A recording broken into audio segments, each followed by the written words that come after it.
I've got an internet crush. She's not a celebrity, but she's taken. So can't help falling in love. Naglakad? Iwan kami sa card.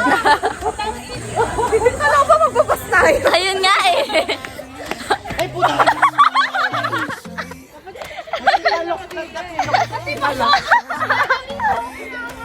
Ayan na. Cause she'll break your heart. Cause she plays it so cool, making up her own rules. And I'm a loser for thinking I've got any shot in the dark. Now it's hitting me hard. Tell me, what am I supposed to do? Cause I've got an internet crush. She's not a celebrity, but she's taken. Still can't help falling in love. Can't take the hint and give up. I've got an internet crush. Internet crush. Internet crush. Internet crush. But if we met somewhere else, would things be different? Or am I wasting my time? Overanalyzing everything that I never said. Why can't I make up my mind? Cause she plays it so Bakit na ka na sa room? loser for thinking I've got any shot in the dark. Now it's hitting me hard. Tell me, what am I supposed to do? Cause I've got an internet crush. She's not a celebrity, but she's taken. Still can't help falling in love. Can't take the hint and give up. I've got an internet crush. Internet crush. Internet crush. Tapos na yung they call that the talk with father. We're going back to our dorm to swim. Magsiswim na kami.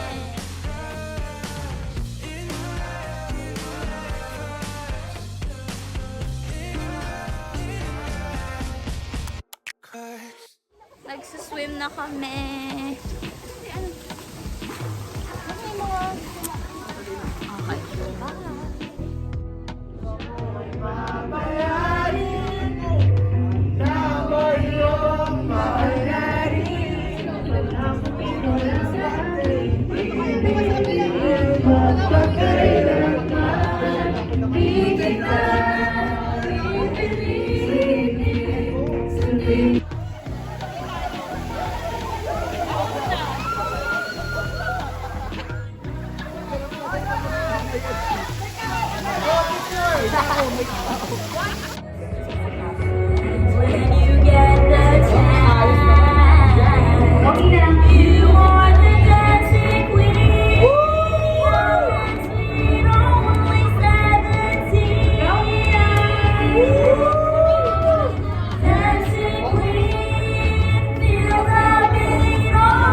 like we're oceans apart.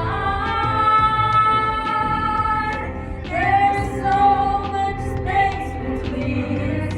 Maybe we're already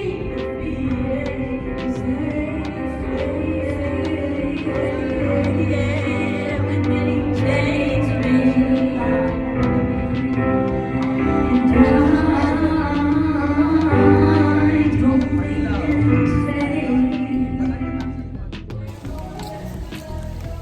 Ay, Ang ganda naman ng song dito. Late night walk. Hala, ang ganda. This is love. Para makita yung view, this is what we're seeing. Ay, ang super. Gusto ko yung ganito.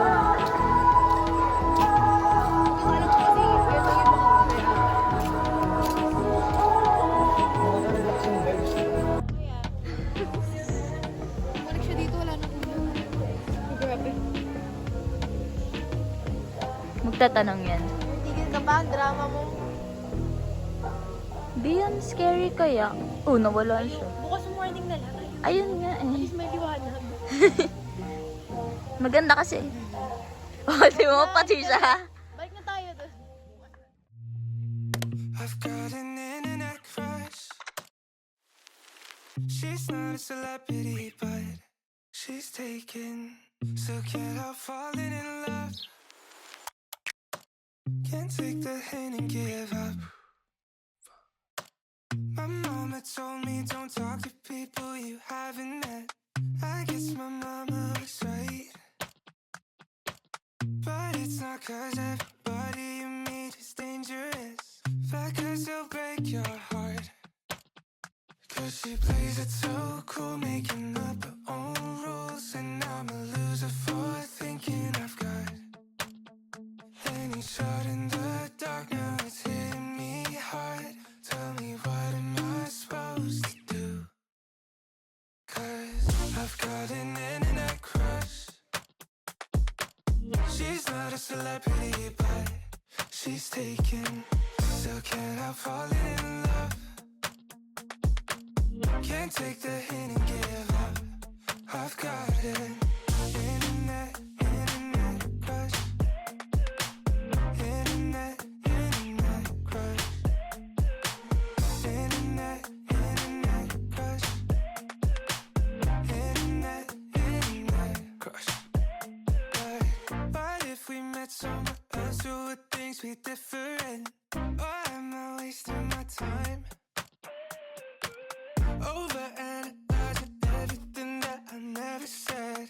Why can't I make up my mind? 'Cause she plays it so cool, making up her own rules. And I'm a loser for thinking I've got any shot in the dark. Now it's hitting me hard. Tell me, what am I supposed to do? 'Cause I've got an internet crush. She's not a celebrity, but she's taken. Still can't help falling in love. Can't take the hint and give up. I've got an internet crush. Internet crush.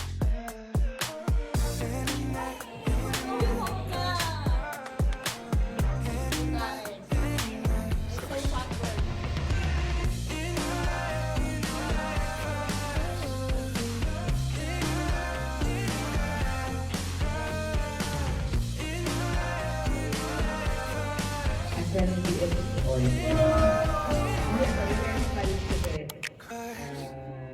Mas more on organization ano talaga ako kaysa sa pagkaaral. So malaking parte ng buhay ko yung pagiging active sa mga organizations, and especially sa SRO or yung Student Religious Organization. So una sa lahat, I would like to congratulate all of you for a successful year. Okay, yung pagsaserve sa mga misa, sa pagkanta, sa pagtulong sa altar, hindi yan biro. No? Kailangan ng practice, kailangan ng oras, kailangan din ng effort. So, maraming salamat. At sana hindi dito natatapos yung paglilingkod nyo no, sa simbahan, sa misa. Naway magpatuloy ito sa inyong journey kung saan man kayo mapadpad. At ayun yung magiging identity natin na sa mga susunod na pupuntahan natin. Na minsan tayo yung naging paglingkod okay, ni San Vicente de Paul at pagkapatuloy natin yan kung saan man tayo napupuntahan. Okay? And ayan. So, sabi nga, people do come and go, pero ang mahalaga ay tumatak no, at nakilala natin yung isa't isa. At with that, we will learn, we will be strong, and we will grow further. And thank you very much. Siguro ang message ko lang is congratulations for this day. I know that God is with you from the start, no, up until this day na graduate kayo. Sobrang malaking blessing na naging servant kayo para makatapos ng grade 12. Totoo po yun, no? Isa yung perks. Dahil ang paglilingkod natin sa Panginoon, buong buhay, buong puso natin siya ginagawa. And I know that you're not just doing this sa school, pati din sa mga church ninyo outside and other organizations. So, sobrang proud kami dahil pinagpatuloy ninyo at hanggang ngayon nandito kayo sa paglilingkod. So, just continue like what Sir Japoy and Sir Jerry has said. Continue what you are doing. Continue serving God in whatever or in everything you do. Ang pag-serve naman, hindi lang siya yung pagpunta sa altar, yung pagtulong sa mga gawain na to at pag-awit. Ang paglilingkod sa Panginoon ay nakikita rin sa kung paano natin tratuhin yung ibang tao, yung kapwa natin. No? So just be a reflection of God to other people. Yun lang, you put that, continue doing that sa journey nyo. Kung saan man kayo mapunta at mapadpad. So I think that's it. Sir Jerry, Sir Japo has already mentioned things. Ano pa? Panalangin din namin ang success ninyo after senior high school. So congratulations and thank you sa pagbibigay ng oras at panahon sa senior high school department. Yan lang po.